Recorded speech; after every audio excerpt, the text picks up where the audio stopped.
오늘 함께 묵상할 성경 말씀은 레위기 2장 1절에서 16절 말씀입니다. 레위기 2장 1절에서 16절 말씀입니다. 오늘은 13절 말씀을 읽어드리겠습니다.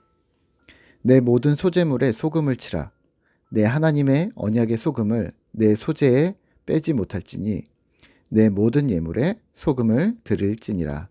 아멘. 오늘 함께 생각할 주제는 소금 언약입니다. 본문 레위기 2장은 5가지 제사 중에 두 번째, 소제에 대해서 설명합니다. 어제 살펴본 번제는 죄에 대한 하나님의 진노를 해결하고 하나님께 예배하는 신자 예배를 말하는 제사였다면, 오늘 소제는 신자 개개인이 하나님이 삶의 근원이심을 인정한다는 것을 나타내기 위해 하나님께 드리는 제사였습니다. 본문에서 설명하고 있는 소제를 묵상하며 염두에 둘 특이점이 있습니다. 우선은 소제는 피가 없는 유일한 제사였습니다. 피가 없이 드려질 수 있는 제사라는 것인데요. 피 흘림이 없이는 사함이 없다고 말한 구약의 법칙에 예외가 있었다는 것을 기억할 부분이 될 듯합니다. 또한 이 명령을 받을 때 이스라엘 백성은 사막에 있었습니다.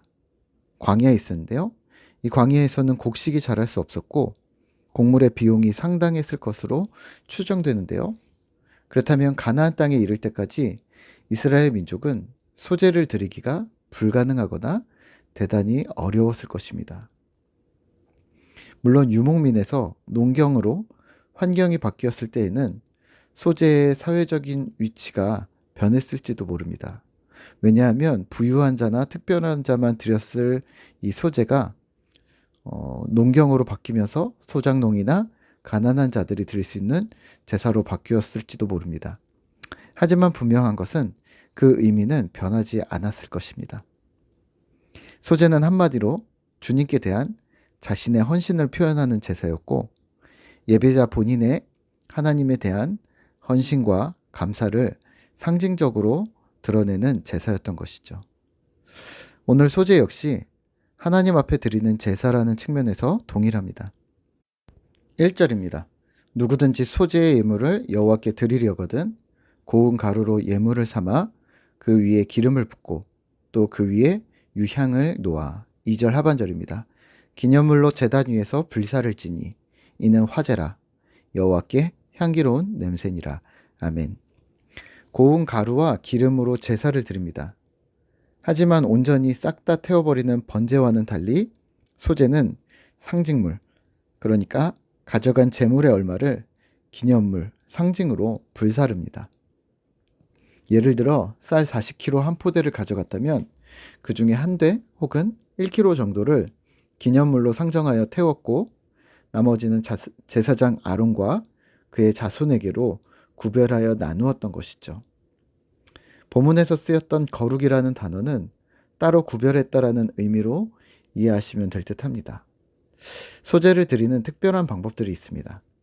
무교병, 무교전병을 드릴 것, 누룩을 넣지 말 것, 고운 가루와 기름으로 드릴 것, 개인이 직접 해도 되는데 마지막에 제사장이 참여할 수도 있고, 그 역시 소제물에 남은 것들은 아론에게 줄 수 있다라고 이야기합니다. 오늘 눈여겨볼 만한 것은 소제에 누룩과 꿀을 섞지 말 것, 그리고 소금을 뿌리라는 항목입니다. 13절입니다. 내 모든 소제물에 소금을 치라. 내 하나님의 언약의 소금을 내 소제에 빼지 못할지니 내 모든 예물에 소금을 드릴지니라. 누룩과 꿀을 섞지 말라고 한 것은 아마도 이방 종교의 제의로 사용되는 음식이 누룩과 꿀이었던 듯합니다. 또한 누룩은 변형이 쉽게 일어나는 것에 비유적인 표현으로도 사용되었었던 듯한데요. 하나님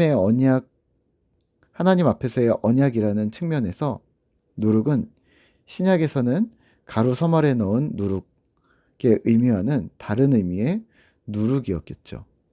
구약에서는 변하지 않아야 좋은 것인 반면에 지금 신약에서는 빨리 변하고 빨리 전파되어야 하는 그런 복음의 성격을, 하나님 나라의 성격을 이야기를 했었던 것이죠.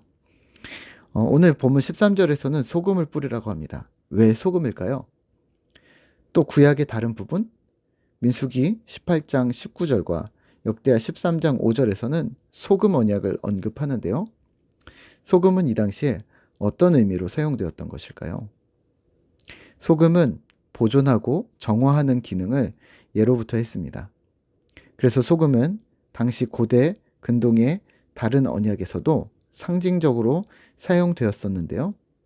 그 당시에 소금은 정결을 뜻할 뿐만 아니라 훨씬 더 중요하게는 장수를 상징했고 불변성과 지속성을 상징하는 소금이 언약이라는 측면에서 사용될 때는 영원 불변한 언약임을 강조하는 의미로 사용되었던 것이죠. 때문에 소재에 소금을 넣는다는 말은 그러한 행위를 통하여 하나님과 소재를 드리는 예배자가 지금 하나님께 다짐하는 헌신과 하나님이 주시기로 약속하시는 축복의 이 계약 관계가 영원히 이어지리라는 굳은 약속을 다짐하는 것이죠. 그러면 오늘 우리는 말씀을 통해서 무엇을 기억해야 할까요? 하나님께 나아가는 우리 역시 소금 언약, 영원 불변한 언약을 기대하며 나아가야 합니다. 오늘 하루 혹은 눈앞에 급작스러운 일들에 대한 걱정과 고민을 해결하기 위해 주 앞에 우리는 나가는데요.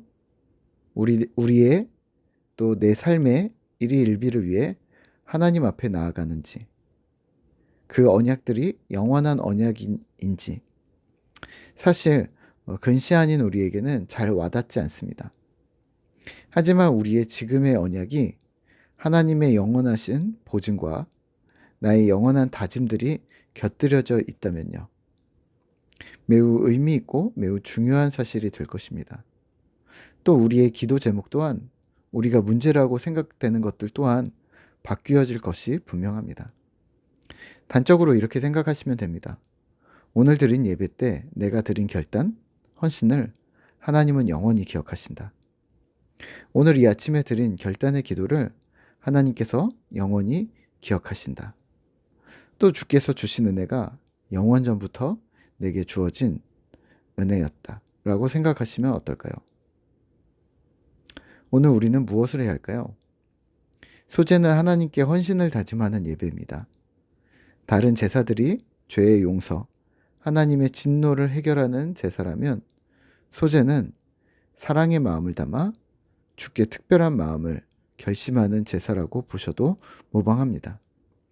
피 흘림이 없지만 그럼에도 불구하고 하나님께 나아가는, 그리고 하나님과의 영원한 소금 언약을 세우는 귀한 기회임을 기억하시죠.